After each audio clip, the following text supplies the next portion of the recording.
This is James Arnold Taylor, the voice of Obi-Wan Kenobi.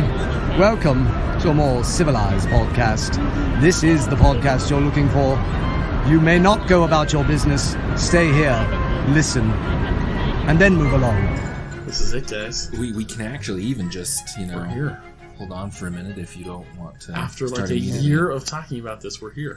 Has it been that long? You've only told me about it for like 5 months. Oh, that's I don't true. think it was that long for me either. Yeah. Oh, okay. It was when I moved. So. Yeah. It's one of those problems where I had the idea in my head and I thought, boy, that's great. Yeah, I know how that. And I've been works. talking about it to myself for like a year. Yeah. So this is a more civilized podcast, episode 1, talking about Star Wars, as we will every episode because this is a Star Wars podcast. I'm Kyler, and over here is my best friend of 20 years. Ugh. It's been that long. Has it been that long? I'm Ross. And immediately in front of me is also our best friend. For me, 15 years. They're being nice. I'm an okay friend. World's okayest friend. I have the shirt. My name is Chris, and it's a pleasure to be with you all. All 2 of 3 of our family members who are listening to this That's episode right. right now. But hey, you might be listening to this a year from now, and this might be a big deal. Yeah. And then we're you can happy be to like, have you I here. remember those guys before they were cool. That's right. That's right. Which will be... Which is actually a very long period of time. Yeah. We're doing a Star Wars podcast. We're Yeah, not the that debate concerned is with out being on whether or cool. not we will ever be cool. Yeah. But here we are. So, we've never done a podcast before, which is probably apparent to everyone listening. Already. Yeah, already. But the format we kind of have in mind, just as a way of introduction to what you will hopefully be listening to for a long time, we kind of want to talk about Star Wars news, any kind of little tidbits we might have come across in between episodes, and then we will get to the meat of whatever the episode is. We've got a lot of fun ideas. We've been talking about this for a couple of weeks now, and really the last week we've been hammering out some ideas. We've got a lot of fun things to talk about. But and then we'll see you next time. Will be kind of the format. Boy, that was terrible. Please forgive me. Wasn't so bad. I don't But know. anyway, It was very informative. That's it right. was informative. On that note, Ross, go ahead and inform us Yes. about So, some Star Wars news. a couple of interesting things recently. We're recording this right as the Kelly Marie Tran scandal, kerfuffle, yeah. As that is kind of wrapping up. Today she posted an article, I guess it was in the New York Times or something like that. It kind of made the rounds. Yeah, well, the first issue was several weeks ago when the internet kind of let loose on her, and she started to get really self-conscious about her part in Star Wars in Last Jedi, and the backlash just kind of around her character. She ended up deleting, I think it was just her Instagram, I but believe. yeah, she kind of took a step back from the internet because of that, to, my everlasting shame as a purveyor of the internet. But so today she posted a kind of a response to that after she's now kind of taken some time to step back and think and kind of reflect. And she's back-ish. I mean, at least she's making comments. Maybe I don't think she's restarted her Instagram or anything, but she's at least dealing with the trouble that the internet gave her. So that's nice to see. I'm really glad that you had this in the announcements. I saw it today, actually. And because I'm a terrible absent-minded professor, I totally forgot to put it in like the news, so I'm glad you did, because I saw that and I was like, oh yeah, that's newsworthy. Yeah. Moving Good on. for her. Good But- for you, Kelly. Yes, good for you, for absolutely. But I do want to throw some 2 cents in here on this. Sure. There's obviously making fun of someone or harassing someone because of their race or gender is not cool, but I think it's also fair to say that her character was not well written. I would disagree, but Okay, save it for another episode. Yep. But no, I think it should be allowed to say, I don't like the way your character was portrayed or the way your character was written without being labeled a racist or a sexist or something like that. Yeah. Because I personally didn't feel like I felt like her character was basically pointless, but it has nothing to do with the actress. I'm going, you were handed a script, you've got to perform that script as directed by your director. So that's kind of a separate issue, but I'm going, the character of Rose I thought was really just meh. And so I'm going, I can see the criticism of the character, but that has to be separated from the criticism of the actress. Well, which and is I mean, not nothing, cool. no amount of that. The amount of ugly hatred that And she has received. there was like, a ton that was vast totally difference unwarranted. between, vast difference between, I don't like that character and what she has been receiving. And I'm sure there are plenty of people who were trying to just go, well, I don't like that, and did get plenty of backlash because of what other people were doing. But yeah, I would say what she has been receiving is definitely on a different level. Yeah, and she definitely did. definitely But not I'm justified. just saying, so I made some comments and saying, well, I didn't particularly care for the character of Rose because I thought the character was lackluster. And then people on the internet jumped down my throat saying, well, you're just saying that because you're racist. And I'm going, whoa, whoa, whoa. I don't care. She could be white. She could be black. She could be Asian, whatever. She could be literally any flavor of human you care to put in there. I still don't like the character. I think the character was poorly written, and my criticisms have nothing to do with that, but people had a hard time differentiate, like the defenders of Tran had a hard time differentiating critique of the character and attack on the actress. Yeah. Which, that was my beef. That was the essence of my 2 cents. Well, see, I mean, that's just why I was just so sad to see the internet as a whole do that. It was to ugly. her. It just completely unwarranted and just, I don't know. It was just sad. Yes. But, and I believe some of the other actors had similar issues as well, but not quite to that level. Yeah, no one got quite the degree she. Daisy Ridley has gotten a decent amount of it too. But people which is part of why people immediately jump to, well, this seems pretty sexist because the women are getting the worst. But of it. you're right, though. So it there was is a lot bad with Tran. It was shocking. Like, even for the internet, it was pretty shocking. Yeah. So anyway, shape up, internet. Yeah. Anyway. That's likely to happen. Yeah, I know. That's it. I fixed it all, guys. That was we can go home now. This is Mission a more accomplished. civilized podcast. True. If you're going to stick around and listen, you need to be civilized. That's right. Oh, so anyway, on to happier topics. Also, today in surprise Star Wars news, there were several set photos leaked from Episode 9. So, what don't really see a lot. We see some of the interesting places they're filming. They're on the link on the notes. Actually, you can open them on your phone. He's telling me to look them up, but yeah, because I haven't seen one. I was saving it for the podcast. Oh yeah. So and I don't look up Star Wars news, so I don't know anything. You have a chance to make that better, Chris. No, I'm good. Right. I like going into my movies with as little exposure to any information about them as possible. I have even curbed watching trailers. Really? I kind of agree with that, though, because then you don't know what to expect, and a lot of times the trailers give away so much now that it's... Now, to be fair, I usually can't resist the trailers. It's hard. I conducted a really self-sacrificing experiment along those lines with Han Solo. I only watched the first trailer, and that was it. I didn't watch any other trailers for it. How'd that go for you? Yeah, I only saw. And so I really liked it, and I only watched the first Last Jedi trailer as well, but that was because it didn't really grab me, and so I wasn't really interested in watching the other ones. But like Force Awakens, I watched every single one of those trailers that came out and we dissected every single one, just the two of us, frame by frame. Yeah, without a podcast to even do it for. We did that on our own because that's just us. Better to do with our time. Anyway, you had some pictures that you were talking about. Yes. So it's the pictures were, naturally non-specific. Right, you can't really tell about what was going on. There's some tape on the head of a horse that's also wearing a very furry costume. Yeah. There were some blue poles stuck in the ground. Yeah, blue poles. What would Star Wars do without them? I know. Just Sorry for the spoilers, guys. Here's your warning.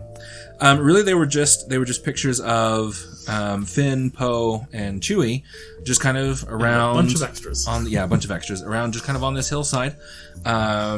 There were also some of the side of the Millennium Falcon through some trees in the distance. So apparently, they're going to go to some high deserty type climate. You're telling me It's the good to Millennium know that the Falcon's going to Millennium be in Falcon's episode still 9? around. I Yes. know, right? Yeah, I know. Shocked. Who Shocked. would have known? I am waiting for them to blow that up one of these days. Probably going to save that for episode 14. I would But- be sad, but it would also be really cool. It'd make me a little bit happy. I don't know. It's I don't. so It would. cool. It I'd would. be It upset. would be very contextual. You know, it's one of those things that could be meaningful, but I get to the feeling after mild spoilers here that if you somehow haven't watched the last couple of movies, but after killing off Han very dramatically, and after Luke passing away, and Leia we know is gone one way or the other, I feel like there's only so much shock value they can get out of destroying Further and or death. murdering things. But wouldn't it kind of, seal the envelope, as it were? It could, yeah. 'Cause, I mean, I could see, but they could go with destruction. I could see them just sort of mothballing it, like it's dead, and you know what? We're gonna move on. I don't know. It would again, like I said, it would be very contextual. It would depend on how they do it. If they do it with skill, they could do almost anything. Yeah. But you never know. I don't know. I mean, them and the droids, they've been here through all of it. Or the Falcon and the droids have been Well, here through all of it. So, But at some point, they are going to have to move on. I mean, Yeah. Anthony Daniels isn't going to be around forever. yeah. R2 Well, can be. not to be insensitive, but I was gonna say not to be insensitive, but unlike certain attempts at bringing back old actors, if they're wearing a metal suit, you can do that Yeah. technically, Yes. but not to be disrespectful to Mr. Daniels, who is wonderful. But Well, okay. Yeah, in fairness. I guess that's it for the announcements. That's all for that's this, going on. for this episode. Currently, so... So we are moving on to the meat of the episode, which, after much discussion, we settled on kind of the thing that started it all, which is the original trilogy. We were originally going to talk about the movies individually, and we thought, well, geez, that's like 14 episodes right we may there. do that Yeah. someday, yeah, And we but- may come back and revisit it, but we kind of wanted to just talk about the original trilogy, the Holy Trinity, as it were, of Star Wars, A New Hope, Empire Strikes Back, and Return of the Jedi, and just kind of talk about those three films and what they've done for us, as kids, as adults, Yeah. kind of their impact on culture. I mean, it's kind of a wide shotgun spray of bullet points we have here. But, we just want to talk about that. So what has it meant to you, Kylie? oh, man. I Yep, start us off. have loved Star Wars so much for so long. I actually have a hard time remembering Star Wars, or like a time in my life where I didn't love Star There Wars. is no Yeah. point in my life that I remember not already Yeah. knowing these stories. So I can't even remember how old I was when I saw Star Wars, but I know it was before I was 6 years old, and I loved it. When I was a little kid, I used to live in Washington State, and a town called Vancouver, and I don't even remember watching Star Wars at that house, but I remember I had a baseball bat, a plastic baseball bat that glowed in the dark, and I would let that thing sit out in the sun all day while my dad was at work. All day when my dad was at work. And as soon as he would get home, he'd, set his work stuff down, his briefcase, he'd give my mom a kiss, and then we would go into the bedroom, which we would close the curtains, turn off the light, and I would hold up my glowing baseball bat, and it glowed green, so I was obviously Luke Skywalker. Obviously. And my dad would be Darth Vader, and his stick didn't glow, so that was a little weird, swinging sticks blindly in the dark, hoping not to hit each other. And he would say, whatever Darth Vader lines he knew, and I would just think it was the coolest thing in the world that I had my glowing lightsaber here, and I was fighting Darth Vader. And, that was it. 4 or 5, somewhere in there. And I have never not loved Star Wars. It's just such a wonderful series. I think about it a lot to the point where even my wife is sometimes like, "Babe, you gotta stop."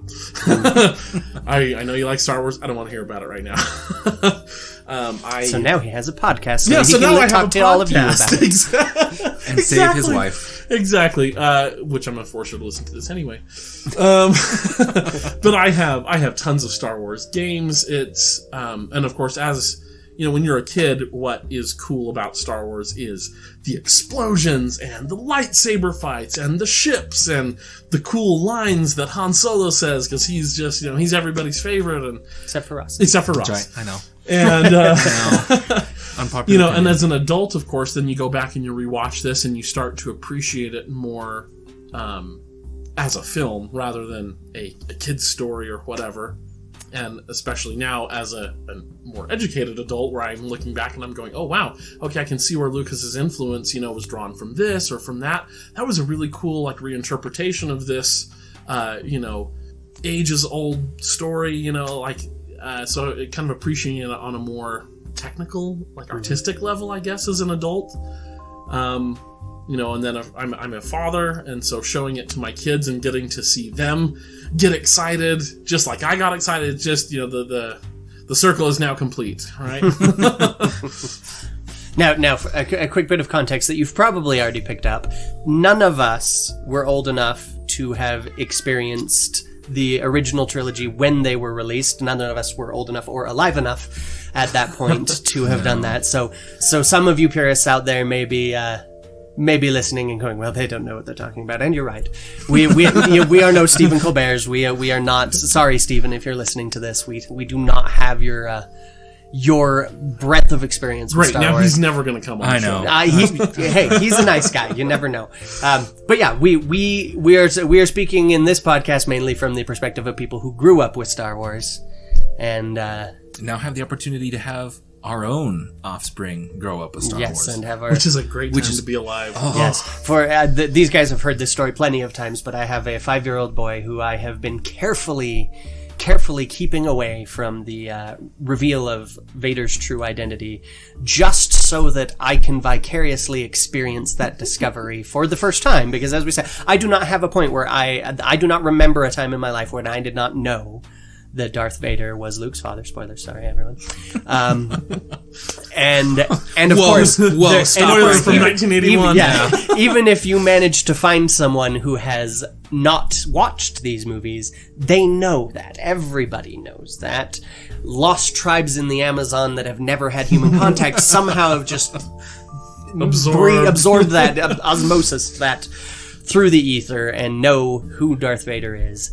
And so my only option was to create someone who did not know this and carefully keep them from that knowledge so that I can, and he is just about at the point where he's finally old enough to understand that when it hits, so I can see what that amazed feeling is like. See, and I squandered my opportunity. I have twin girls, and I was just so excited to have other human beings that I could potentially groom into loving Star Wars as much as I did, Yeah.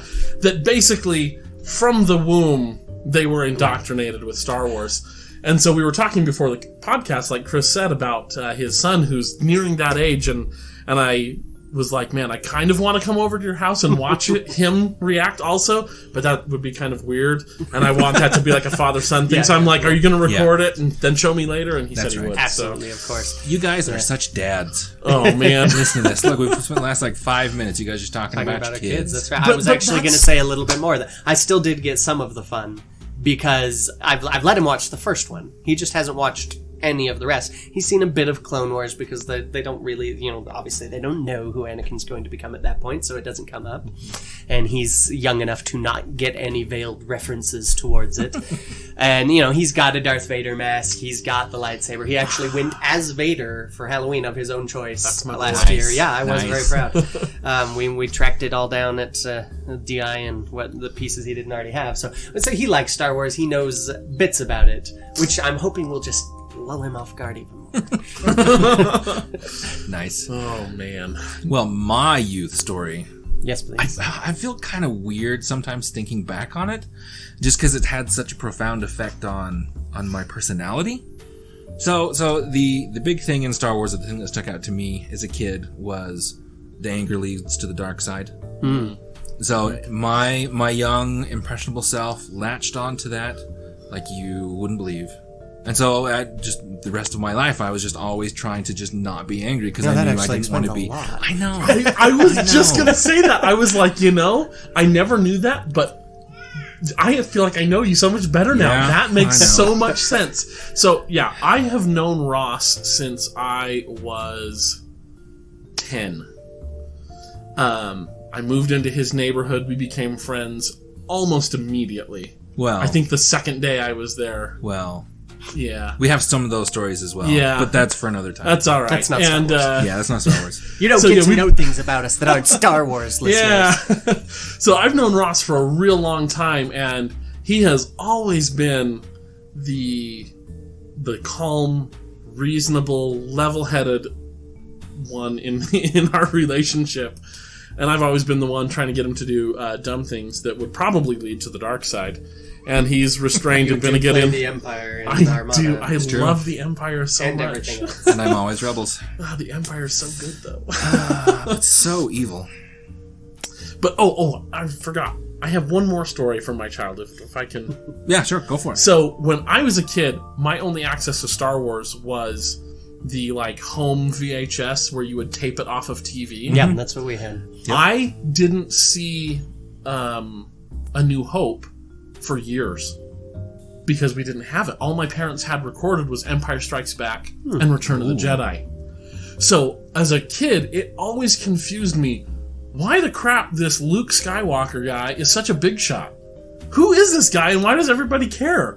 And so, always as a kid, I was like, man, this makes no sense to me. Why this Luke? I mean, obviously I know who he becomes, so I guess, okay, that's fine, but I didn't understand why there was this great deference to who, this Luke Skywalker is. Why does Han Solo care about this Luke Skywalker? I guess he says they're friends, so okay, maybe. Yeah. And then it was in 5th grade, right before I met you, actually, the year before I met you, Ross. I had another friend who actually had the actual VHSs of the movies, and he was shocked and amazed to find out that I hadn't seen A New Hope, which he had, and he loves Star Wars as well. And so he had me come over to his house and we watched it. And I was like, wow, that is so cool. It makes so much sense now why everybody likes Luke. He's so cool. He destroyed the Death Star. That's awesome. Well. And anyway, so I grew up without A New Hope for a long time. Well, and it's funny that you say that because that kind of brings up another point that I wanted to go over it. So Star Wars has a lot of great about it, right? Of course it does. For it to have stuck around as long as it has, to be generations and generations of entertainment for everyone. It also has some bad. Those things get scrutinized and all its little flaws come out. And we will scrutinize them here. We will do them here, that's right. Well, and the first one that everyone talks about is the acting. George liked to pick up lesser-known actors. He did. He was very funny. He actually fought against Harrison Ford being recruited because he felt Harrison Ford was too well known. Yeah. Basically from American Graffiti yeah, that Lucas did himself. Yeah. But that's the funny thing with Luke is that in A New Hope, I get a little bit annoyed with him sometimes, even though he is, of course, the favorite He is a character whiny of teenager, though. Especially that first half before he leaves Tatooine. Some power converters. Yeah. Exactly. That line is just like, shut up and do your chores, man. Help out the family. Well, and that's my question was that on purpose? I was actually just reading about this, Really? prepping for a little bit of this, not that in particular, but apparently Lucas, I would not have guessed, Lucas took a rather hands-off approach to the actors back then. One of the producers that he worked with described it. It basically just said, George was this visionary. He was a geek. He was a loner. He was not a people person. And when it came to giving direction to his actors, he did not say much. He, to be maybe let's do that a bit faster or a bit more intense. More intense, yeah. But that's about it. And that the producers tried to get him to say more, and they tried to go in and help too, because for a lot of actors that's very are they upset? Am I not doing it? They're used to more coaching, used to more hands-on stuff, and he did not do that. And so Mark Hamill, in his case, he just decided, well, I guess I am just gonna be extremely sincere about everything. That's actually what landed him the role. is that he was just so straight-faced sincere about everything he was saying, and straight right up to being a really whiny teenager. He just really he sold it for all he could, and I think that's where it came from, is him just going, okay, I'm supposed to be a whiny teenager here, so I am going to whine.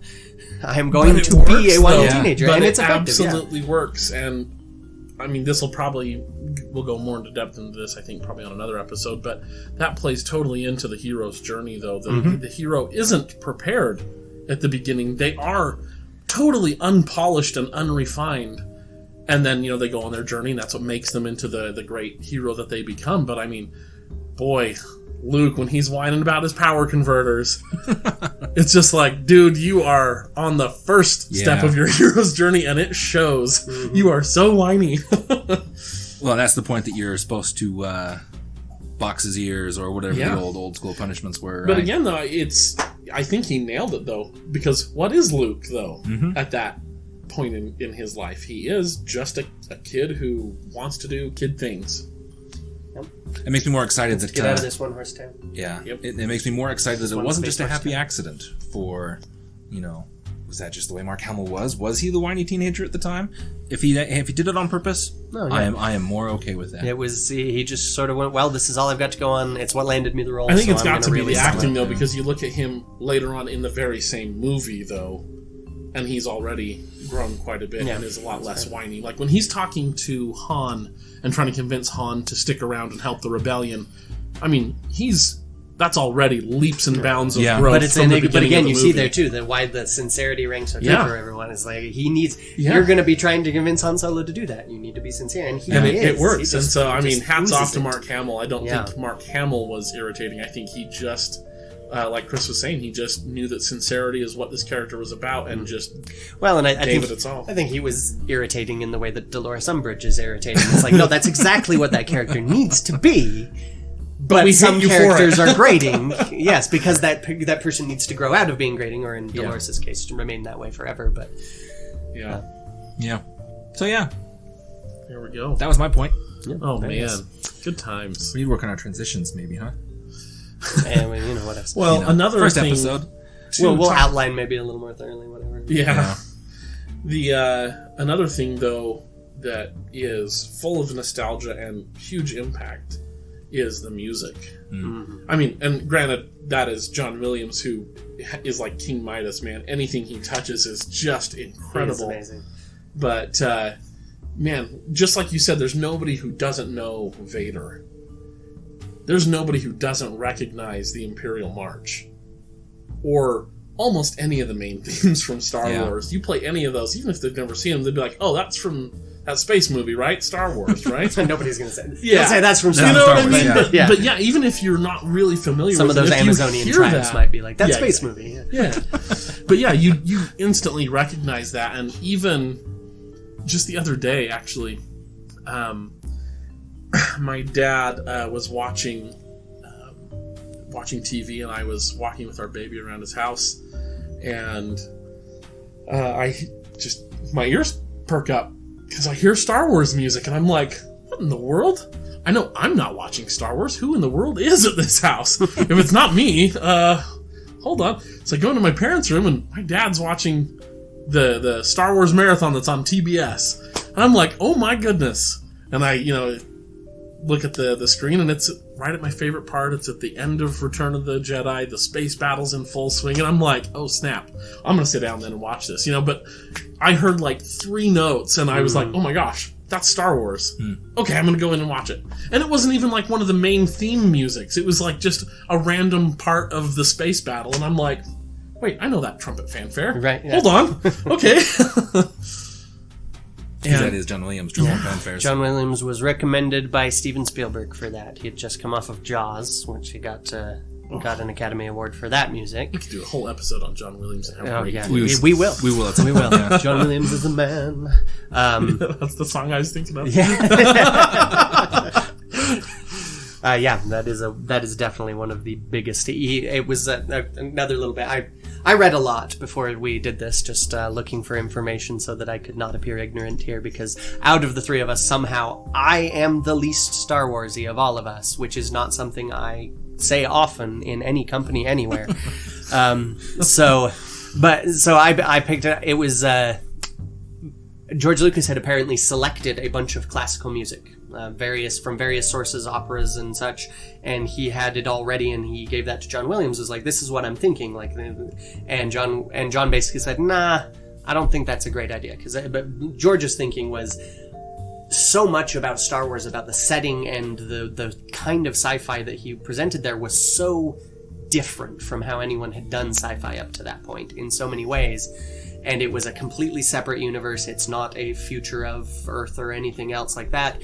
And so he thought, if we're using familiar music, that'll give people some sort of touchstone that is familiar, so they're not too off kilter. And John stepped in and was kind of like, no, I don't think that's the best way to go. He said, if you want a cohesive whole, like, we can make something that feels like classical and familiar to them, which obviously worked.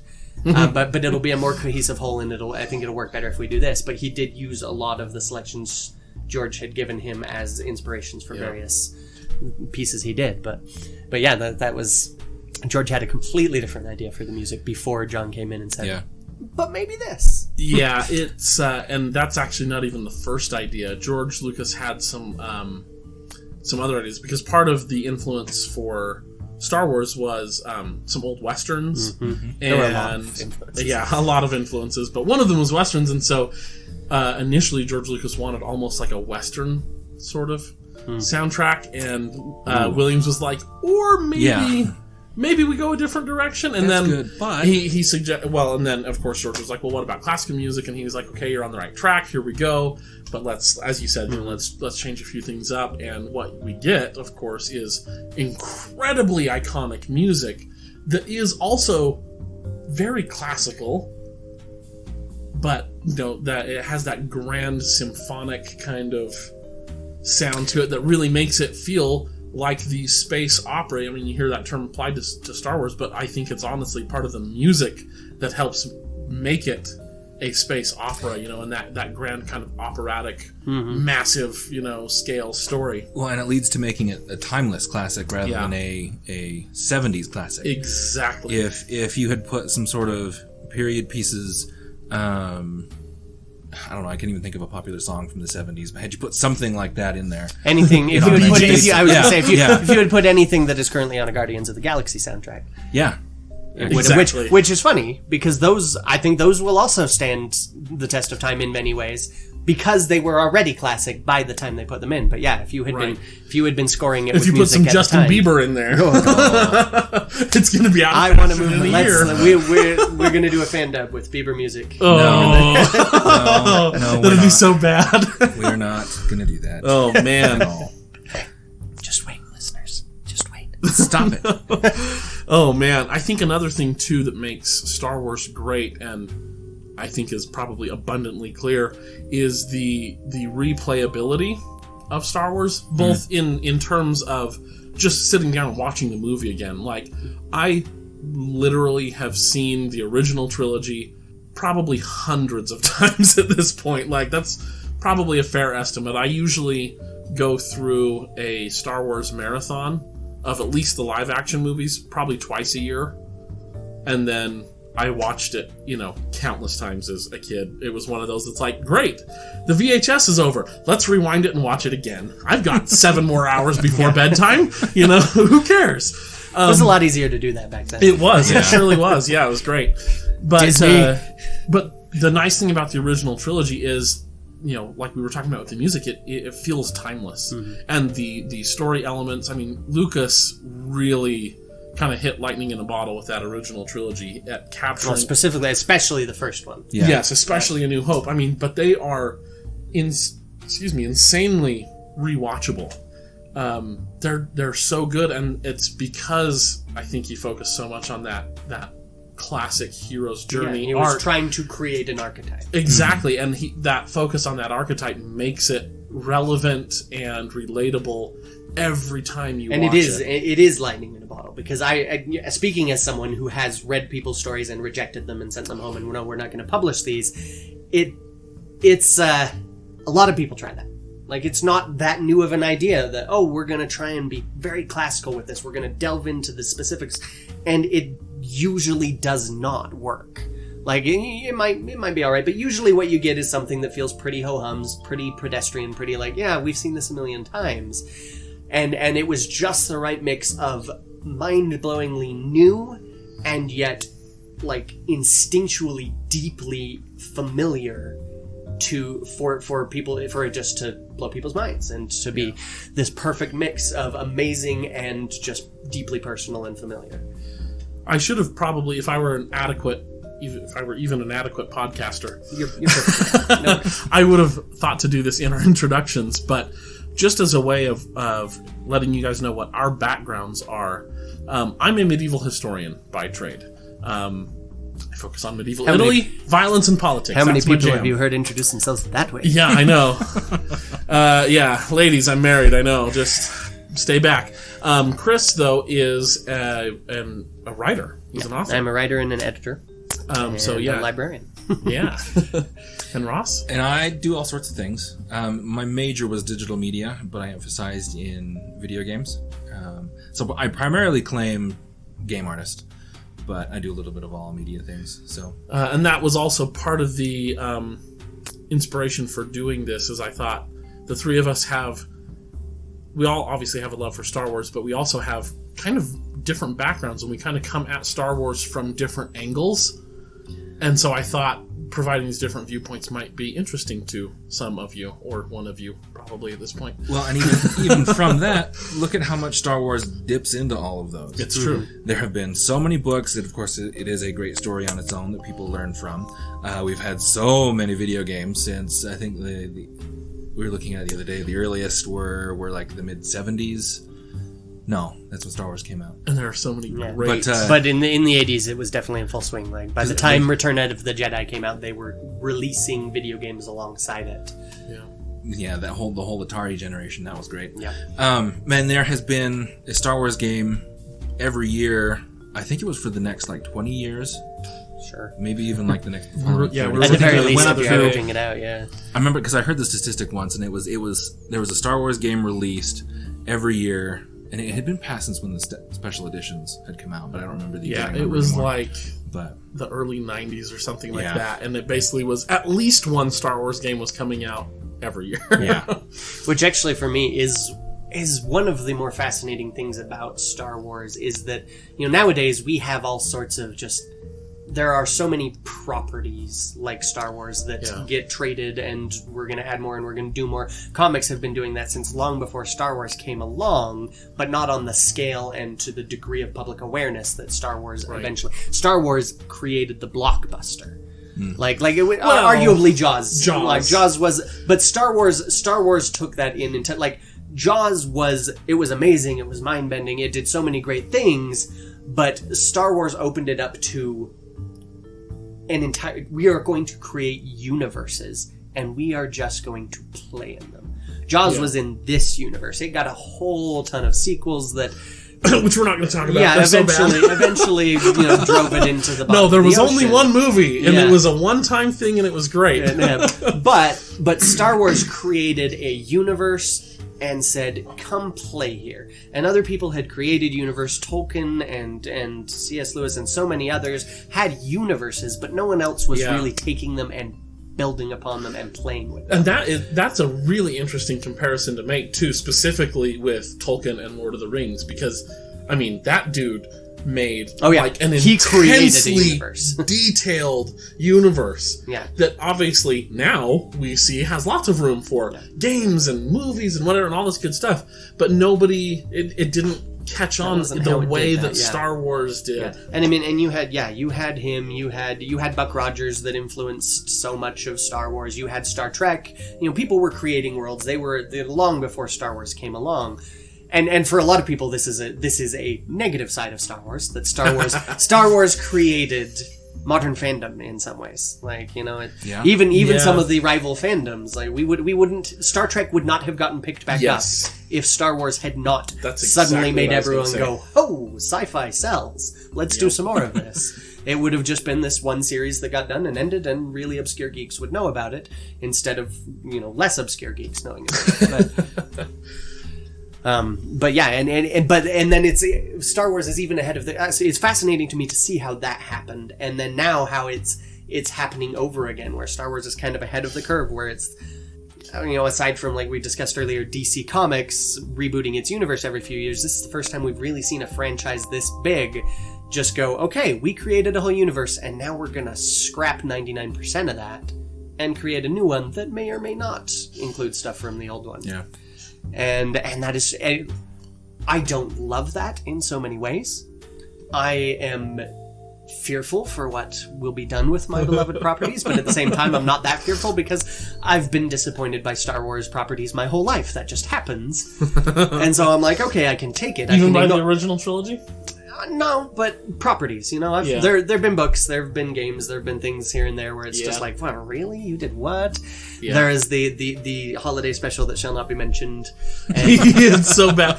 Which is, interestingly enough, Boba Fett's first appearance Yeah. in all Really? of Star Yes, it Wars. was. And That's it's funny. bad. Yeah. Oh, yeah. It's really bad. And so He's like spanking yeah. a dinosaur. It's no So good. that's inevitable with the way they build upon it, but it's fascinating to me because it's a new thing.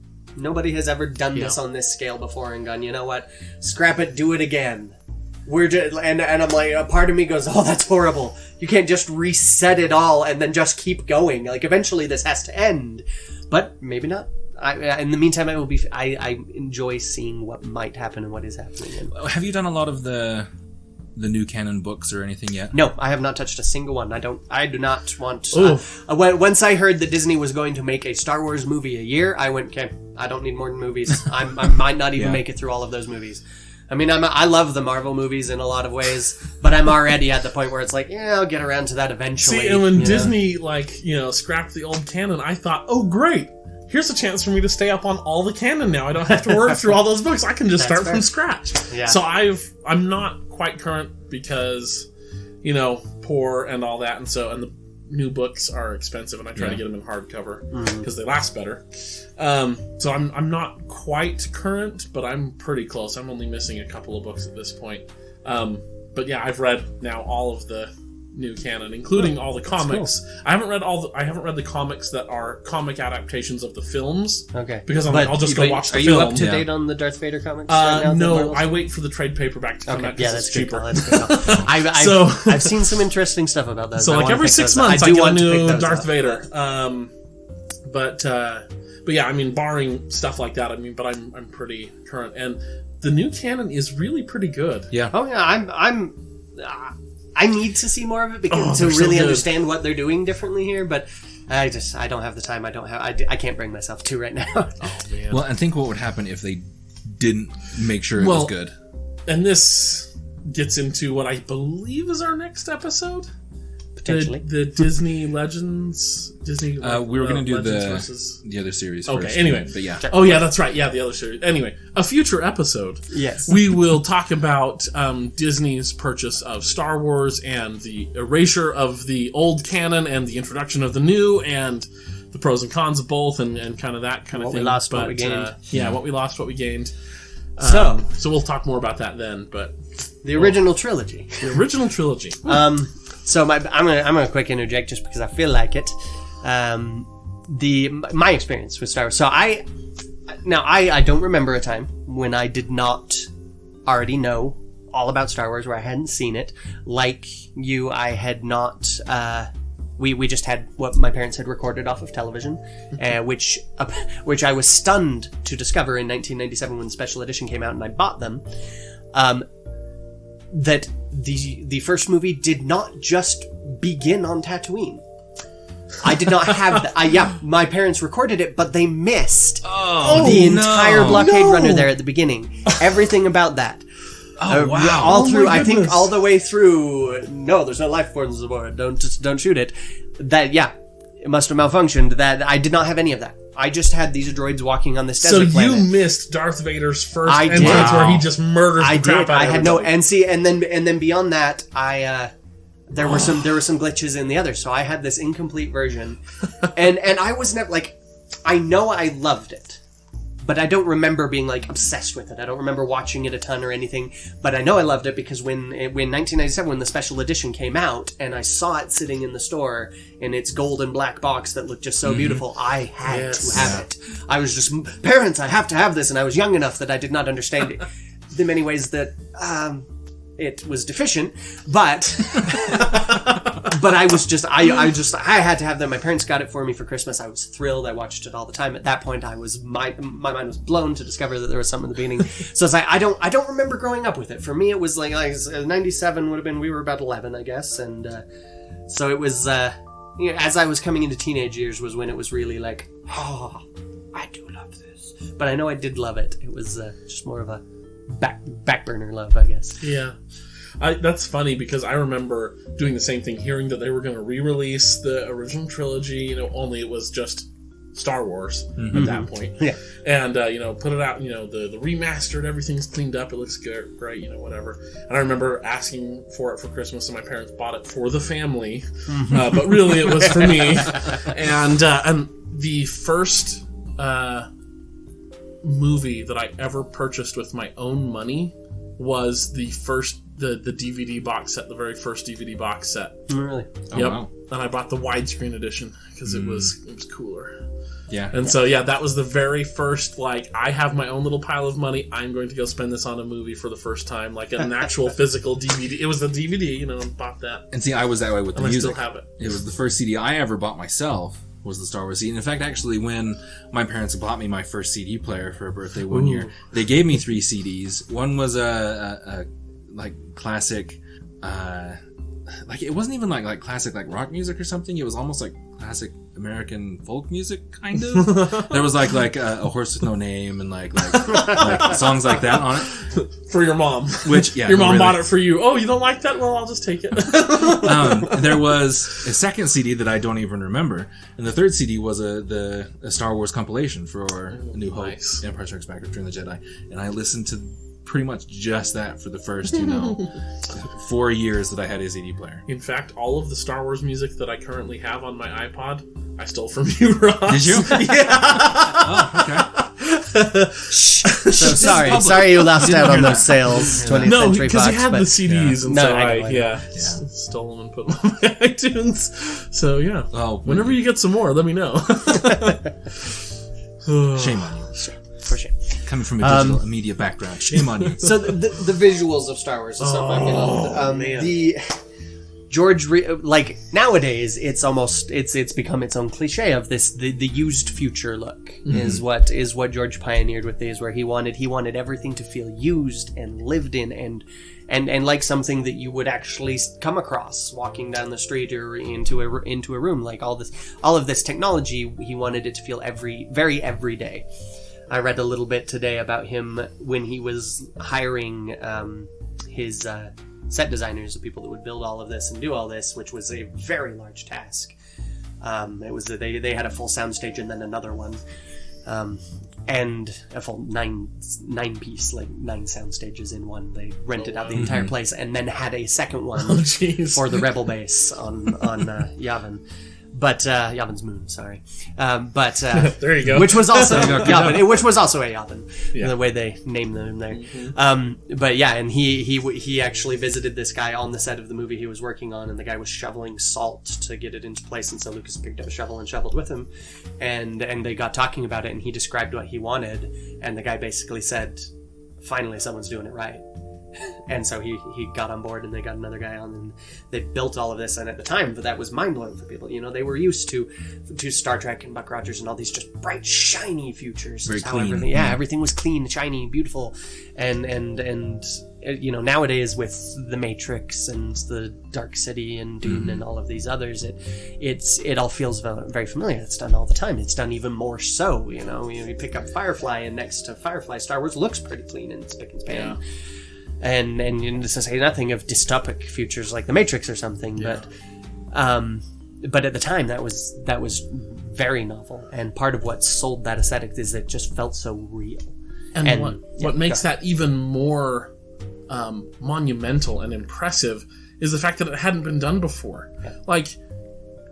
Now you can use Star Wars as a reference point. So when you're making Firefly, for example, you can be like, kind of like Star Wars, Which right? is basically where Firefly came from in many ways. Exactly. Yes. Yeah.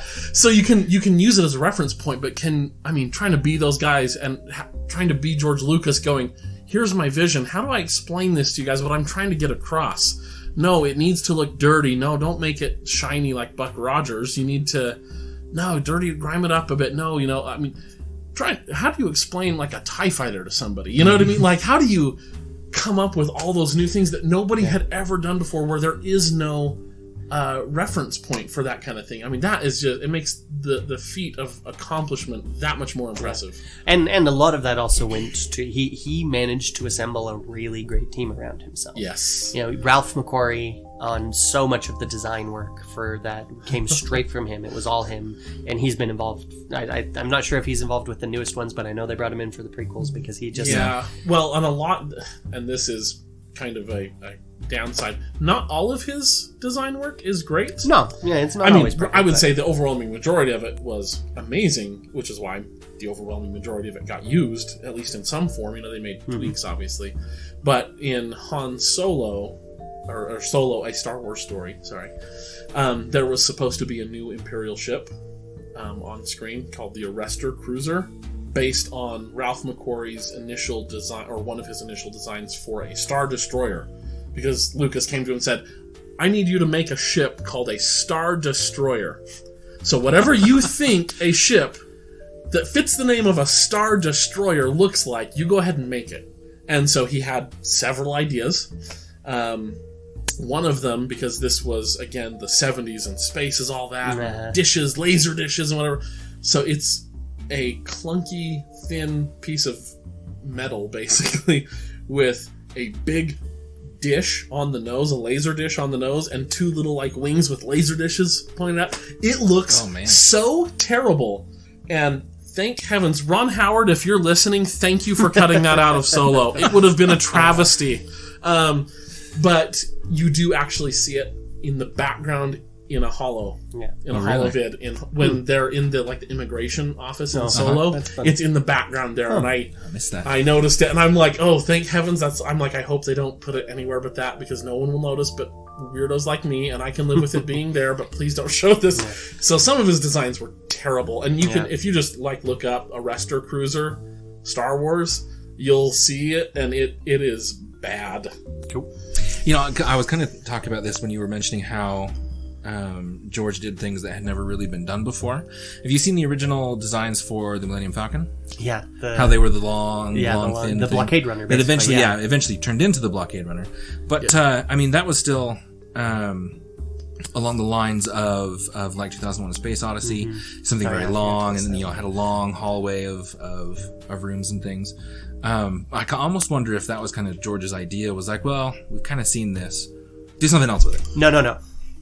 It was literally, they had that design, and I don't remember why I think someone pointed out that it looked so much like 2001, or there was something else that came out at the same time. Basically, there's some reason someone went and said, no, that one's too familiar, we need to do something else. And I don't remember if it was George or Ralph McQuarrie. Someone was literally eating a hamburger while they had this discussion. Oh yeah, with the olive. Had a bite out of it with an olive in it, and looked down and was like, "Okay, I guess we'll do this," and drew and designed the Millennium Falcon based off of his hamburger. Yeah, which I think is so the best. This won't help those of you listening, but at least for the benefit of my two buddies here, this is the Arrestor Cruiser. Ooh, it looks basically like a sticky Nerf dart with the suction cup on the end that sprouted arms that also have suction cups. It's really bad. Well, and it's like those are mounted on the back.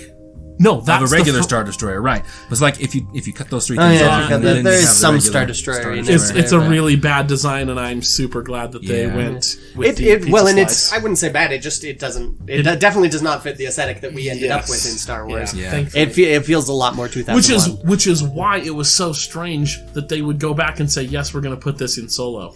Because it totally doesn't... But it's part of the nostalgia mining, where it's like, ooh, the references for the fanboys and this and all that. It gets to be a little much. Yeah, and by a little much, I mean a lot much. And that's one that would have been so obscure that only he would have noticed, because I we didn't wouldn't. know that. I was way out of that. Well, and I think the majority of the public would have gone, "Oh, what is that ship? Yeah. That doesn't feel Star Wars." Because again, put that in 2001: A Space Odyssey, great. That thing fits fine. Yeah. But not in Star Wars, and so I was very confused why they were going to put it in and actually like had scenes with it in there that then Ron Howard cut. Yeah. So I was like, oh, thank heavens, Ron Howard. I think one of it, I've said before in years past, but reading up on it today, I was even more impressed with just, I think part of George's genius is he has an extraordinarily impressive ability to assemble really great stuff out of just everything around him. But that's part of what he did with Star Wars, was just pulling from, he decided, I want Buck Rogers. He literally wanted Buck Rogers. He couldn't get the rights to it, and so he went, fine, I'll make my own. And he pulled from Buck Rogers, he pulled from Hidden Fortress, he pulled from so many different places, just all over, to build something, and made something great. And he also was he had a knack for pulling in really great talent around him, and got lucky and got some really great talent sometimes too, that just all built together. And I think part of what I think made the original trilogy so great, and where the prequels went off the rails a little bit, is that when he made the originals, a lot of the people around him would push back. They'd be like, "No, George, don't do that." Whereas by the time they made the next one, it was like, "Oh, it's George Lucas." I mean, and that's what I was going to say before we give too much credit to George Lucas, and I don't mean to sort of harp and beat the dead Tauntaun to death some more, but part of George Lucas is a master storyteller. That dude comes up with great stories, but what he's not great at is dialogue and some of the finer details. And so in the original trilogy, he had people like his wife at the time that he wrote Martha, A New Hope. She read his scripts and was like, a lot of this needs to be tweaked and we can cut this out. You definitely need a shorter title because, taken from the Diary of the Journal of the Wills. It's like 40 words long. He got a lot of feedback from the studio. On the first one, he actually financed the second two himself, so that he wouldn't have to listen to them. But he still had people like Larry Kasdan had a lot of those people in 5 and 6 that were there to tell him no on his really bad ideas. Let's he not still forget had Carrie Fisher also as well. Right, but that's what Chris is saying, and what I was going to say if he didn't, is that in the original trilogy, part of what made it so much better than anything that's come after is that there were enough people with good sense about what makes a good story and a good movie, because that's the medium he's choosing to tell the story in. Yeah. That understood the mechanics of what they were trying to do and how to do it well, that they could tell him, George, you might want to rethink this aspect. Maybe we cut this line of dialogue here. Maybe we have this guy say it instead of this other guy. And what you get then is, a handful of people who understand storytelling really well that all kind of, come together in that Venn diagram, and in the middle of that Venn diagram is the original trilogy. Yeah. And then, we get the prequels, where he is the George Lucas and nobody can tell him no, and we don't have that pushback that refines some of those rougher elements that don't work as well out of the program. Gilbert Taylor was one. I just looked him up because I wanted to give him proper credit. He was he was the lead cinematographer on the first movie, and apparently he was not their first choice. He was very talented. They had some other people in mind, but they were working on other films and they didn't want to, and they ended up hiring Gilbert. He was very talented, but he was they described him as very old school and crotchety. Like he did not appreciate George's hands-on approach to, like, George would walk in and be like, okay, turn off that light, and he'd be like, no, I have lit this, tell me what you want this to look like, and I will decide what lights get turned off and on, and what we'll do here and there. And they pushed back and forth the entire time, apparently, and had a lot of disagreement. But George really wanted a soft focus on everything, like very, very classic Buck Rogers-y, and soft focus, gauzy, like... Yeah, like dream sequence from Wizard of Oz type. Yeah, is what we're talking here, where everything gets a little blurred, and which is funny because it feels like one of those, like, oh yeah, retrofuturistic sort of things, which is specifically what he wasn't doing. Right. And so it's funny, and Taylor pushed back on that, and then the studio executive saw it and went, no, we don't like that. And so when George pushed on it anyway, Taylor said, no, the executive said they don't like it, I'm not doing it. And thank goodness again, Yeah. because Lucas specifically wanted, Lucas had a lot of requests. He wanted it to look like this and this and this and this, but one of them was he wanted it to feel almost like you're watching a documentary, like it felt to feel very real, which is part of where the old use had the used feeling of everything. I wonder if that's where the opening crawl comes from then, to help it feel like a documentary. The old opening crawl was more of the classic Pulp Fiction. Yeah. Opening crawls were pretty common, and he actually had a friend of his was another director that he showed like his second or third draft of that to him, and the guy looked over and was just like, "George, this is a mess. You can't start with that. It's so long. Let me write this for you, George." And I don't think they actually used his, but he definitely took them a large step closer to what they ended up with. But those crawls are purportedly very difficult to write. You know, you got so little time, and you have to make every word count. Yeah. Yeah. He also wanted originally to have a closing crawl that would introduce the ideas of what was coming next. You know, basically. Really? Yeah. Which I think that the punch of those endings, you know, with they need to that just that leave outro with that John Williams gave us. They made the just right leave choice. it. Yeah. But yeah, he was pulling a lot from old pulps, and he wanted to mimic those in a lot of ways, which. You know, now that you say the ending that that John Williams left us, and I'm thinking the ending of all three original trilogies, and I'm going, yeah, you have a wonderfully shot scene with that wonderful John Williams emotional music, and it's fantastic in all three of them. Mm-hmm. And then cut into that wipe to that bump. Yeah, and it's just the credits so rolling. good. It's perfect. It's that punch, and it's perfect. It's wonderful. And oh man, okay, just as a testament to how great John Williams is, man, when you get that boom into the credits, I don't even get up. I'm like, man, I will happily sit here and listen to your music. When normally it's like, okay, credits, where's the remote? Let's turn it off, you know? Yeah. With Star Wars, I'm like, it can run. That's fine, you know? Because the music is so good, and it makes, especially that credit music, it's always happy and filled with that hope that Star Wars is built on. You know, Usually. because I think they did the original trilogy is built on. I'll refine my statement. yeah, the prequels they did, And you know, but it's just like, man, that was so good, and it made me excited to, you know, put in the next movie or whatever. You know, so good. John Williams truly is the man. So, coming at these from a story perspective, I think one thing that I don't even think of as much as I think it deserves is how well they managed to land making 2 sequels to 2 Star Wars. Yeah. Because Star Wars was just an atomic bomb that nobody saw coming. So you mean sequels to Episode 4, A New Hope, that was called the Star original Wars. trilogy that we are talking about right now. Yeah, gotcha. Is because it was so unprecedented, and it was such a big deal. It was just out of I was reading it. George actually he forgot the day it was releasing. Did it really? Because it had like an early. It released in a couple theaters on Wednesday, and then more releases on Thursday and Friday was when it got up to its full 60 or 80 theaters and all. It wasn't a big release in the first place, but it released on Wednesday at I think it was Mann's Chinese Theater. Mm-hmm. And so, which they only had a 2-week engagement there because they were basically the studio and even George said, yeah, you're not going to need more than that. And little did they know. they did not. And so he had actually planned on a vacation to Hawaii with his wife so that he would not have to be around to see the opening. Because he was under a massive amount of stress, which is part of why he decided not to direct the next 2 and let someone else handle that. And so he had planned on being gone.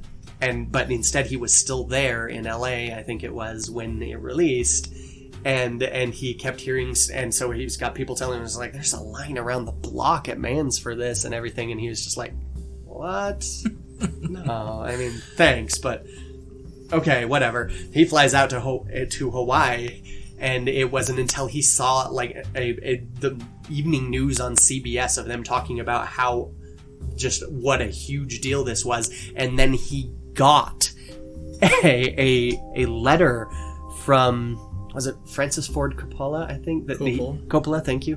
That did Full Metal Jacket. He was working on Full Metal Jacket at the time, and he was out of money. And so he wrote George, he telegrammed George, I think, to ask for money to finish his film because George had suddenly become a very wealthy man. Wow. And didn't even know it yet. And that's part of how he found out, was it was just starting to hit him, and he gets this telegram from Francis Ford to say, hey, do you want to finance my movie? Have you heard the story that Mark Hamill tells about that? I have the not. release. So I think it was when he was talking a lot about the death of Carrie Fisher, when he was doing kind of the eulogies that he was kind of known to do. He said that when he and Carrie were walking down the street one night, and it just happened to be a night that the trailer for Star Wars was releasing with a new movie release. I don't remember what the movie was, but they just happened to be walking down in front of a theater.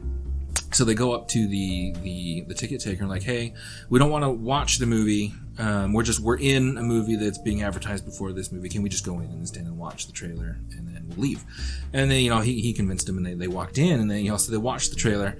And if you've seen the trailer, it's not very entertaining. Yeah, no. But the last line was, coming to a theater near you, blah, blah, blah, the date. And then Mark says that as soon as that line is given, he hears somebody in the back yell, yeah, it'll go to the cheap theaters the next week. And that was their experience. That was what they were prepared for on that release, was that, everyone was going to hate it, that, that was not going to be their big break. Yeah. And instead, it's in theaters for like over a year. Yeah. Men's could only keep it for those 2 weeks because they had other films signed on that they had to air, so they had to cut it after those 2 weeks, and they brought it back for a second engagement, which at the time was unheard of. It's still almost unheard of. Like that was 25th of May it initially releases, and then Yeah. August, early August. Yeah, they brought it back. They brought it back. Yeah. which is Yeah, crazy. Harrison Ford apparently went to a music shop to buy a record, not quite aware yet of the impact that Star Wars had already had, and got so mobbed by fans they actually tore his shirt Really? as he was trying to get out of this shop. Like it was amazing, apparently. And thus begins his hatred of the franchise. But so you've got That's probably You've why got- they tore his favorite shirt. you've got this amazing thing that just hit, and then you've got the task of making a sequel to that. Oh man. And then another sequel. And that is sequels, prequels, all of the above. That's hard work. That's a different beast from just writing something good in the first place. Not necessarily harder, but in some ways, yes, harder. Well, and because of the elevated expectations. And not just that, but also you're trying to make a sequel at a time when production companies like Fox or whoever don't think sequels are successful. They think they're a bad idea. They don't want to do them. Largely, So yeah. it's like you had no- your Godfathers yeah, and stuff here, and right? there, But it was rare, and they didn't think franchises were a good idea. which is part of why George financed it himself. Right, and so it's like, not only do you have to meet your own expectations and fans' expectations of a sequel, but you're then fighting the uphill battle with all of your movie houses. But it's just when crazy. George decided not to direct Empire Strikes Back himself, he started shopping around to find a director he wanted, and the first director he went to actually turned him down, just because he thought that was a fool's errand to try and make a sequel to Star Wars. That was just and he wasn't wrong in some ways. The odds there were pretty long, but they landed it really well. And then to make another one, which at the time, Empire Strikes Back, it was not as warmly received as Star Wars, as A New Hope, what is now called A New Hope, was. But it was it was successful. It was definitely successful. People liked it. And while it was, back and forth on whether or not it was that solid of a movie, especially because it was a middle piece that didn't have an ending, which nowadays we're like, yeah, sure, that's how trilogies work in movies. But back then it was very much like, you don't do that. That's absurd. And then, when Return of the Jedi came out, it was generally regarded as better than Empire Strikes Back. But not as good as the first one. And some people do. Oh, that's my favorite. Yeah, but generally, generally speaking, critically speaking, most people point to Empire Strikes Back as the high point of the franchise, of the original trilogy, and of the franchise, period.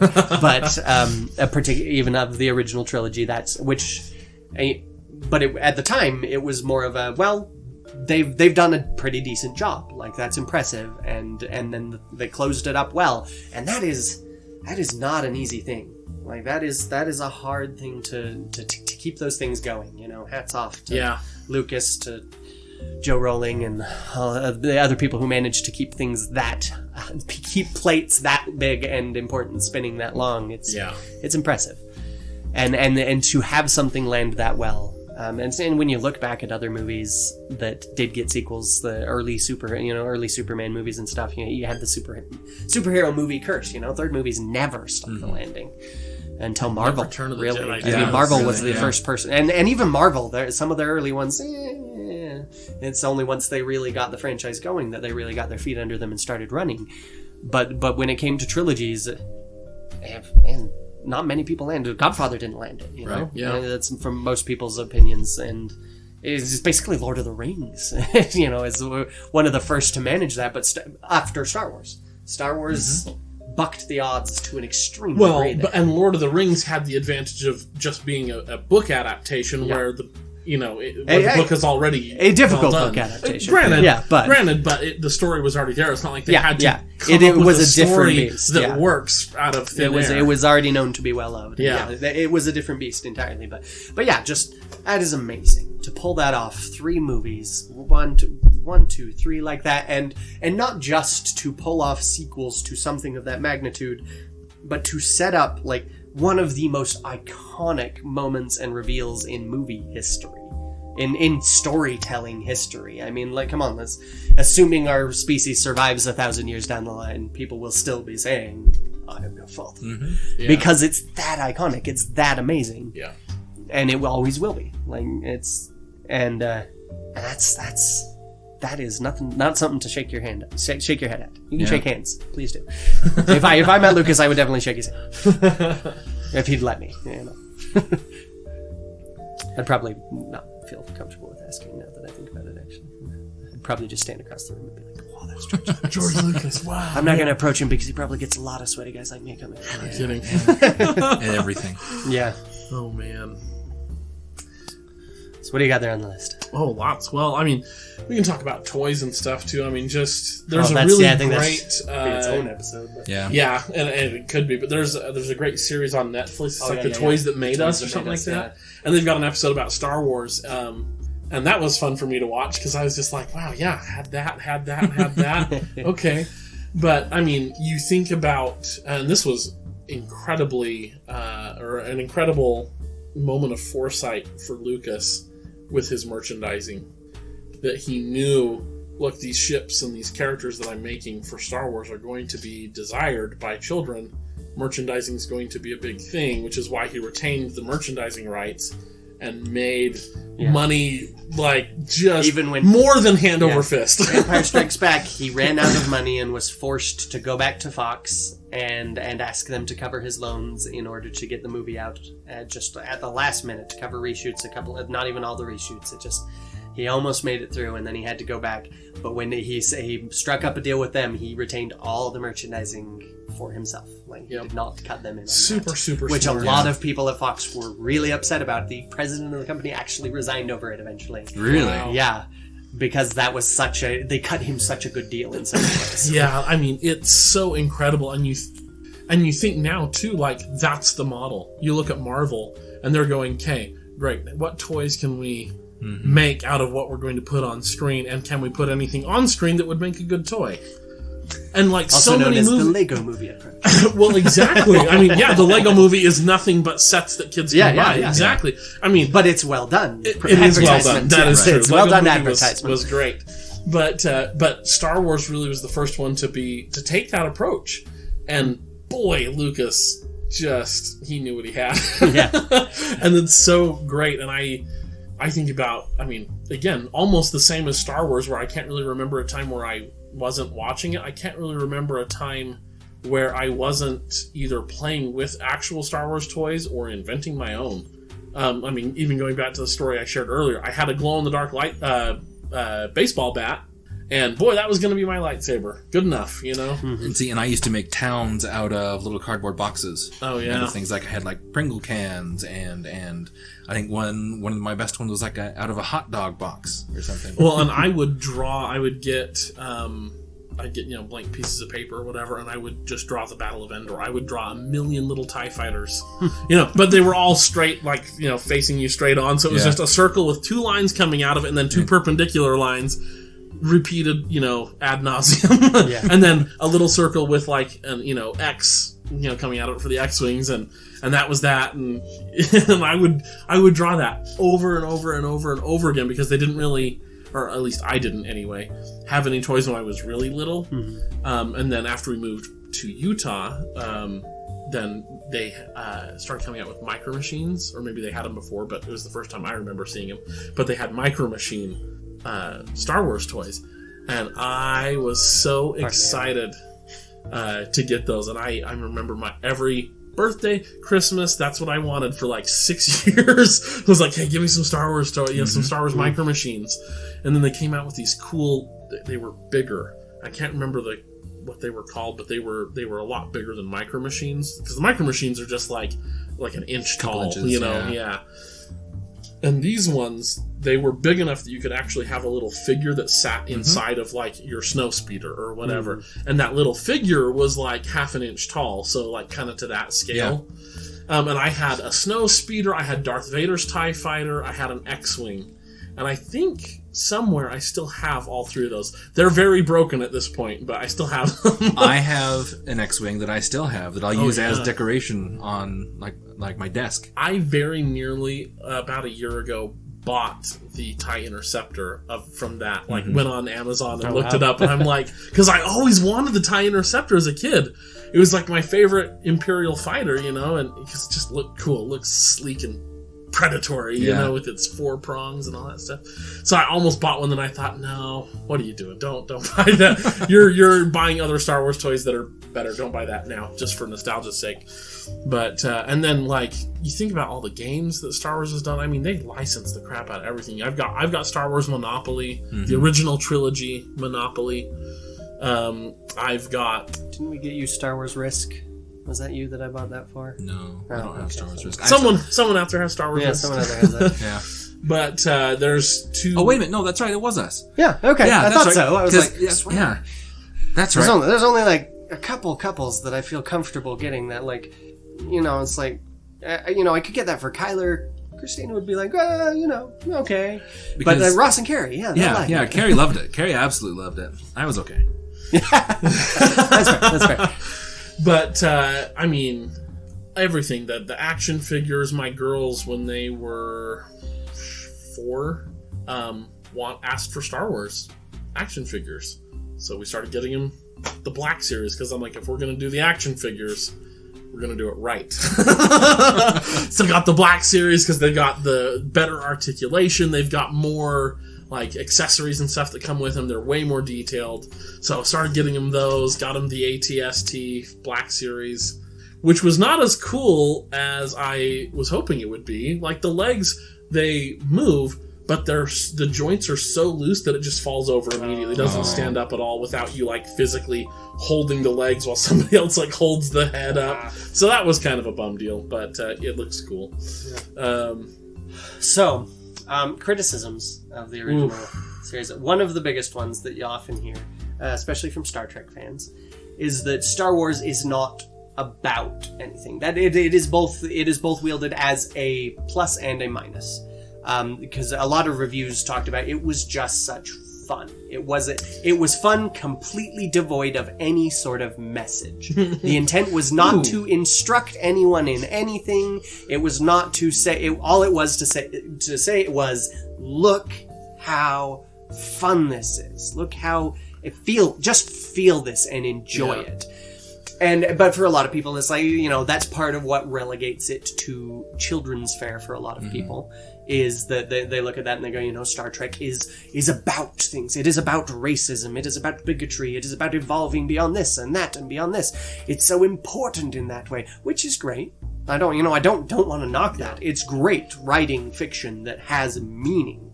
But there's also something that I don't think that Star Wars is without meaning. I don't think so either. Yeah. It's often without a specific message. It is without moral. It's without, I'm gonna raise... See, and I would even disagree with that. I think especially A New Hope, there's that message. I mean, and again, it's the classic hero's journey archetype that, no, like, the little guy can win, that, like, if you just persevere and you do the right thing and you're a good person, you can overcome evil. You can find those in there. I would say, though, that, like, the difference between that and a lot of what people could consider more adult fare is that the adult fare is meant to raise awareness of something. Yes. It is meant to instruct people. It is meant to help them see their foibles or grow in certain ways. And I think that comes from... Whereas Star Wars is more about... It is more about the child within us in some ways, but just and not even the child, because those archetypes, it was so popular because it spoke to adults too, because the archetypes that it draws upon and what it presents is so primally important to all of us. The good versus evil, the believing in that, in seeing good win over evil, and in believing that we can do that we can rise, that we can grow like Luke, that we can do all these things. It is very important. And especially for me, like, I wouldn't say that, it's like writing important fiction, writing message fiction is a good thing, but at the same time, if I could choose between that and tapping and finding something that would tap into just something so primal, so deeply meaningful that people have trouble expressing it the way that Star Wars did, I would choose that personally. Yeah. Like, that is more important to me. I feel like that's part of what makes things like Star Wars and Harry Potter into such enormous, explosive things, is because they touch something so deep within us. And people call it childish, that inner child, but it's something that's so simple that we understood it better as children, or something that we haven't thought about with that simplicity since we were children. And I think that comes down to the intent of Gene Roddenberry versus the intent of George Lucas, right? George Lucas wanted to set out and make a fun movie. Yeah, he wanted to make the sort of thing he enjoyed as a kid. Exactly, and you can't really make something fun without touching on that primal element. That's kind of the point of fun, is that it gets to that very root. Where Gene Roddenberry very specifically was saying, I want each episode of Star Trek to have a specific message about things that I see around me. Mm-hmm. That's why we're going to have Kirk kiss Uhura. Yeah. That's why we're going to... My favorite... And I love Star Trek as well, by the way, listeners. I do. I know. I love both. Star Wars is my, my primary, but, Star Trek is my side. But like, a new... Undiscovered Country. The sixth Star Trek movie, Undiscovered Country, is a great movie. It's a great Cold War movie. I actually, I taught history in Michigan for a little bit at a community college. I very nearly showed Undiscovered Country in class to talk about the Cold War, because it's such a good Cold War movie. And we'll probably talk about that more in depth later. In another episode, but it really comes down to the intent of the creator. Gene Roddenberry really did want to have those high-minded, cerebral, intellectual conversations sparked by his episodes and by his movies, where George Lucas was just saying, I just want something that is fun, that people will enjoy, that makes that little kid inside me go, yippee! There we go. Oh, I had to. Saw the opportunity. Had to take it. Yeah, speaking of the bad parts. Which, by the way, I mean, for you bringing up the conversation of, the imperfections of Star Wars. Original trilogy. Original trilogy. We'll get to the prequels another time. All of that became a compliment. Yeah. Which I think is just another testament to to Star Wars. It might just be a testament to my massive bias as well. I mean, true. Fair. For a lot of people, they're going to hear everything I said and be like, so, oh, please, what is this mystic mumbo-jumbo you're talking about? So, critiques, though, honest critique, and this is like low-hanging fruit here, which was partly unavoidable, partly avoidable, but the whole Luke kissing his sister twice? Or, well, Leia kisses him, I guess, in the Death Star, and then she really kisses him. Well, yeah, she kisses him on the cheek. She kisses him on the cheek. That doesn't count. Fine. Okay. A kiss is a kiss. But, it's, and that was obviously weird to us. Not weird to them, because there was supposed to be another character that was going to be Luke's sister that was not Princess Leia. and then That's ran true. out He of actually budget, originally ran had a out of bunch of time, siblings, and yeah. so he was like, well, we already have this strong female character, let's just do that. And then it retroactively made it weird. So it's like, you maybe could have planned better. But I don't know. I mean, obviously, I've never made a film with a massive studio before, so... Well, and they didn't necessarily... Like, George always wanted to make more. He had all sorts of story, but the story that he had written from the start did not bear a very strong resemblance to what eventually got created, as he refined and refined and refined, and it was very... Like, he very blatantly did not know that Vader was Luke's father going in through the first one, or even until several drafts into the second one, which is funny considering Vader in German isn't it German, or is it Dutch? Dutch. There we go. His father. Yeah. But yeah, he didn't know that, and personally, like, I try to take people at their word, but personally, I think anytime George insists that he did know that she was going to be his sister by then you have to go, then why did you do that? Well, yeah, I don't quite buy it. I think that was a writing the script for the third one decision that he made, kind of like he did with the father. Well, and that's what I'd always heard, is that there was intended to be this other character that was the other that Yoda mentioned, and then it was fun. I read a while back though. I found on the internet, someone posted on social media, and made me laugh. It was a letter to the editor type little editorial from a newspaper that someone had clipped out, and it was a woman complaining about Empire Strikes Back, and most specifically the fact that Leia chose Han and not Luke, and how she thought that was just so cliche, and she goes for the bad boy even though it's much better. And looking back, it's just freaking hilarious. But it is one of those things to remember, that it's like, what, like, for those of us who at this table weren't there, but what that must have been like, to be stuck at the second one and not... Well, we have some inkling at this point, but... I remember one time that you said, what that must have been like, and I remember one time I was probably 11 or 12, and it occurred to me for the first time that my parents were old enough to have gone to the theater to see Star Wars. So I remember being all excited, because thinking, of course, everyone must love Star Wars as much as I do. It's fantastic. So I asked my mom, like, Mom, did you, you're kind of old, right? Yeah, sure. Hey, so did you ever go see Star Wars, in the theater? Yeah, I went to see it. Oh, man. That must have been so cool. What was it like? Man, was it just so cool?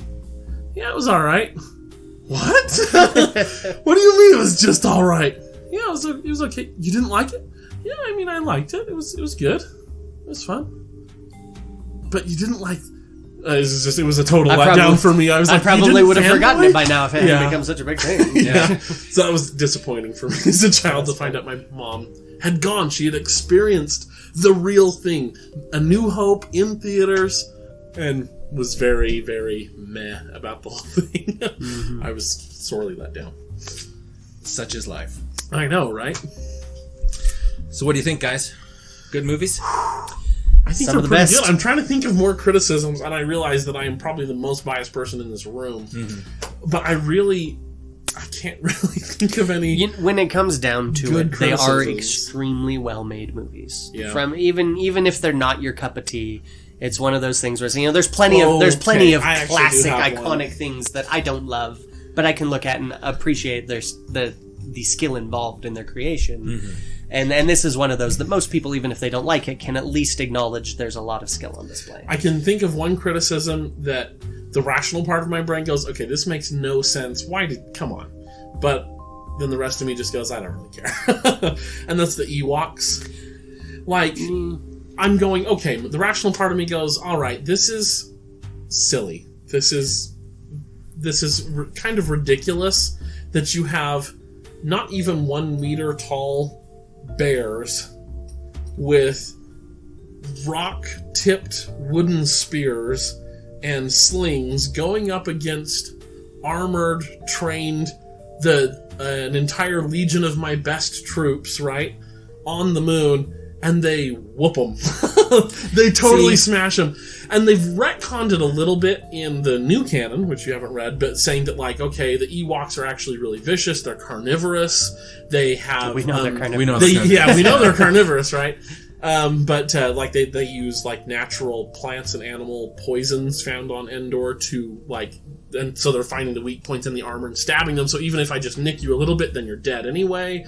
And so I'm going, okay, so they've tried to logic it, but then I think back to the 7 or 8 year old me putting in that VHS. I don't give a crap about the Ewoks and how silly they are. I love it. I have two things in response to that. The first is that the Ewoks again speak to kind of the overarching theme of the little guy taking on the big guy, right? Because that's the overarching, an overarching. It is theme. Definitely appropriate to the themes of Star Wars. Yes. Right. My second point is when you watch Return of the Jedi, how much do you actually see the Ewoks doing? True, not a lot. It's a lot of the commandos. Everyone, that are with honestly, Han. the drama around the Ewoks, I think, is much bigger than what you actually see the Ewoks. The only times the Ewoks actually do anything, I believe, was taking over the AT-ST, swinging onto it and taking over with Chewie. And the logs that fall down the hill... They do overwhelm 1 or 2 stormtroopers at They a point. knock You them do down. and then hammer on them. Like, But you don't... Those stormtroopers are still moving when the That's scene true. cuts. So you don't actually see them die. we also implied see death. them. We also see them playing music on the stormtroopers' heads in a certain version of this. And in the... But again, there were other rebels with that battle. So, I mean, Yeah, yes, yeah. there are going to be some that are there's dead, a new... but... new comic, 2015. That's neat. Shattered Empire, I think is what... I can't remember. It was the one... It was like a 3-issue or 4-issue sounds series that basically was like, the journey to Force Awakens. It was part of that whole marketing push. But they actually confirmed the fan theory that the Ewoks are... I guess not cannibals because they're not people, but that they ate the stormtroopers. Yeah. They actually confirm it in there. There's one panel where you see Chewie holding like a big cartoon drumstick, but Chewie's holding it, and so you kind of imagine the proportions. It's about the size of a human femur. Oh. And then off panel, there's a rebel trooper saying like, "Oh, what is this meat? Oh, I don't care. Like, I'll eat it anyway." I mean, they've retconned the murder teddy bears to be actually extremely vicious and smart, and they knew they're on the home turf, right? So they know the lay of the land better than the Empire, so they were able to overwhelm it. But even so, I'm going, okay, I recognize it's a little silly, but I don't care. I really like. Well, and I'm like, it's pretty consistent throughout. Yeah. We see stormtroopers taken down easy left and right. True. We're straight up into Rogue One. We've got Donnie Yen hitting them with a stick, and they just go down. Yeah. And they've been consistent on this point. There was a mode that they put into Battlefront 2, the most recent Battlefront 2. That was an Ewok hunt, where all you have is you're just your little stormtrooper. You have your little gunlight, and these Ewoks come out of the darkness To at get you. you. And it's I haven't played it myself, but from what I've seen, it That looks sounds really, like really a terrible scary. horror movie, Yeah. like actually scary. It's like Sounds Five Nights at Freddy's. I was going to say but it's cute. Five Nights at Yeah. Freddy's meets Star Wars. I love it. Oh man. Well, I think that's about all I have. I think we have done this For now, topic yeah. justice. I think this has been a very, very thorough. At the very least, I think discussion we've of the- exhausted ourselves. Yeah, so next time we are going to be discussing the prequel Prequels, trilogy, which will be lots of fun. A lot more Yeah. negative to say there. A lot more negative to say, but there's still a lot of plenty positive, of which positive. I am Yeah. I am on record very loudly about being an unabashed fan of the prequels. Yeah, I am so- well aware of their many deficiencies, but that doesn't mean I do not love them. Yeah, so we'll be discussing that next time, and then after that, I believe, is the sequel trilogy, which is only 2 movies so That's far. fair. I was going to say. Oh, do or we are want we, to take or those are we as- going to do sequel and then all together? Anyway, we'll figure it out. We'd like to thank everybody for listening to this first episode, the inaugural episode of A More Civilized Podcast. Yes. And we'd like to thank everybody for listening, and we want you to follow us on Twitter, @MoreCivilized on Twitter. You can also find our Facebook group. Oh yeah, our Facebook group. That's right. Facebook page. You see, like I said earlier, we're very adequate. Even though it's on my notes here, staring me in the face. You can find us also on Facebook, A More Civilized Podcast. It's a Facebook group. You're welcome to join it and join in the fun and the discussion there. Yep. If you would like a different direction to go, I have a blog on... this is Chris, by the way. I can also be found at my blog, thestorypolisher.blogspot.com. Story Polisher. There's no that at the beginning, sorry. And that is a blog on writing tips from an editor. Various ways to polish up your prose and make it more presentable and more professional. So find it there if you're interested. Yep, and then right now I can be found on Twitter as at Mr_R_star, R-S-T-A-R. I don't really post a lot yet. Trying to get more into it, but we'll He's see. got some stuff cooking, though, that's coming out. I do have stuff in the works. Be excited for me, please. Also, we do have a website that you can, if you don't like the Facebook interface as much, it's going to be a more civilized podcast.podbean.com. So, give us a follow there, and We'll see you next time. we'll see you next time. When we discuss the prequel trilogy. Yes. May the Force be with you all. Always. I'm Anna Graves, and thank you for listening to a more civilized podcast.